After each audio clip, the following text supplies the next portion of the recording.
Hello मेरे प्यारे बच्चों, एक बार फिर से आप सभी को अपना YouTube चैनल प्रेरणा क्लासेस में स्वागत। उम्मीद करता हूँ आप लोग बहुत अच्छे होंगे, मस्त होंगे और अपने पढ़ाई में व्यस्त होंगे। आइए आज हम आप लोगों के लिए क्लास 10th के मैथ का चैप्टर नंबर 1 वास्तविक संख्या लेकर आए, जो कि आपके बोर्ड एग्जाम के लिए अति महत्वपूर्ण चैप्टर है। देखिए, इस चैप्टर से सब्जेक्टिव प्रश्न 2 मार्क्स में,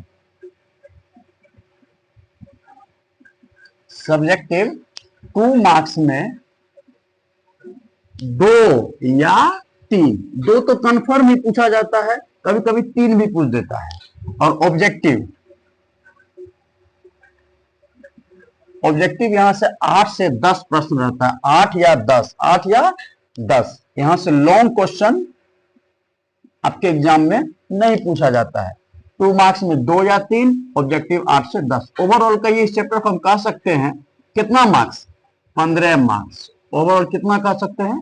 15 मार्क्स का ये चैप्टर होता है आपका वास्तविक संख्या। आइए इस चैप्टर को हम लोग शुरू से बेसिक से अच्छी तरह से समझते हैं।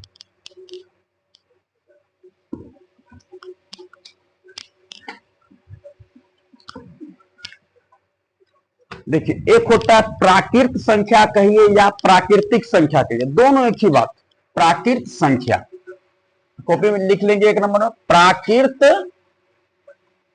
संख्या कहिए या प्राकृतिक, एक ही बात। प्राकृत संख्या कहते किसको है बताइए आप लोग? गिनती की संख्या को प्राकृत संख्या कहते हैं। बोलिए एक बार, बोलिए। गिनती की संख्या को प्राकृत संख्या कहते हैं। आइए इसको लिखते हैं, बोलिए। गिनती की संख्या को प्राकृत संख्या कहते हैं। प्राकृत संख्या किसे कहते हैं? गिनती की संख्या को प्राकृत संख्या कहते हैं। समझिए। एग्जाम्पल में क्या हो जाएगा बताइए तो? 1 2 3 4 5 6, कहां तक जाएगा? अनंत तक। कहां जाएगा? अनंत तक।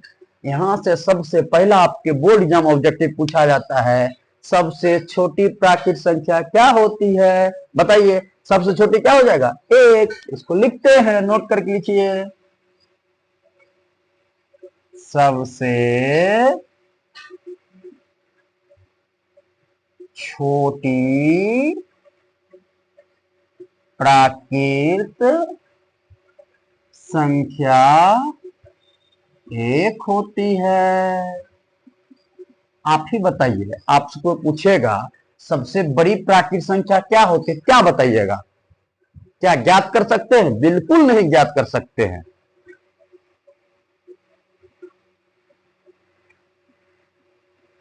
सबसे बड़ी प्राकृत संख्या क्या होती है? अनंत। क्या हो जाएगा? अनंत।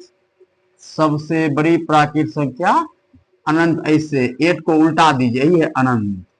अनंत होती। एक चीज और समझिए, देखिए, प्राकृत संख्या या प्राकृतिक संख्या का अंग्रेजी होता है नेचुरल नंबर। क्या होता है? नेचुरल। देखिए, नेचुरल से NATURAL,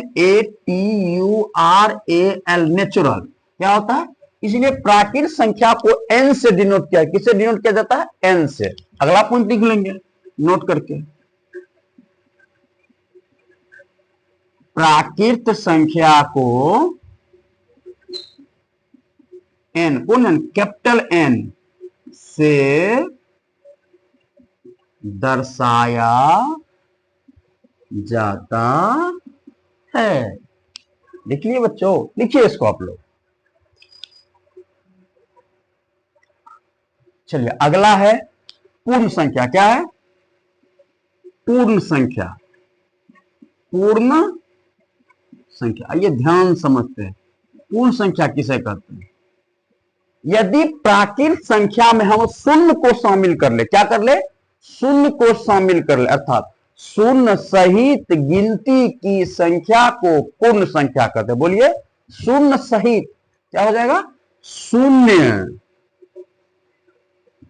सहित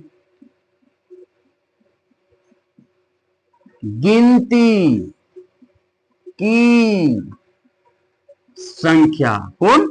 शून्य सहित गिनती की संख्या को पूर्ण संख्या कहते हैं।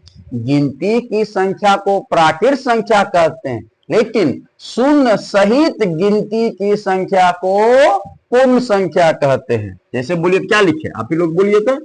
शून्य से मतलब 0 1 2 3 4 कहां तक? अनंत तक। यहां से क्वेश्चन बोलिए क्या बनेगा?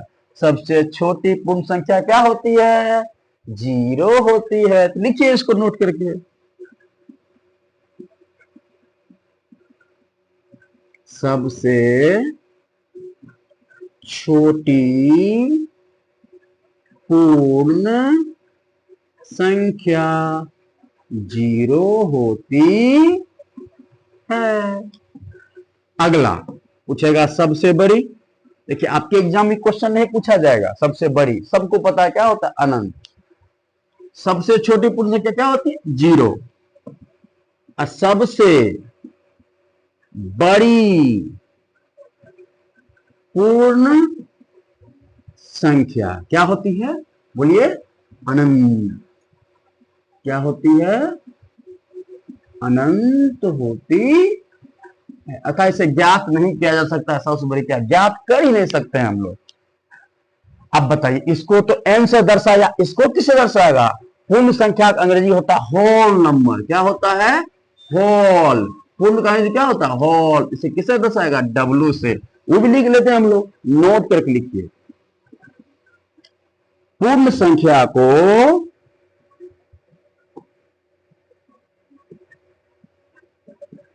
पूर्ण संख्या को किससे दर्शाया जाता है? W से दर्शाया जाता है। समझ में आ रहा है बच्चों? एक बार फिर देखिए, कहेगा प्राकृत संख्या मतलब गिनती। प्राकृत संख्या मतलब क्या होता है? गिनती।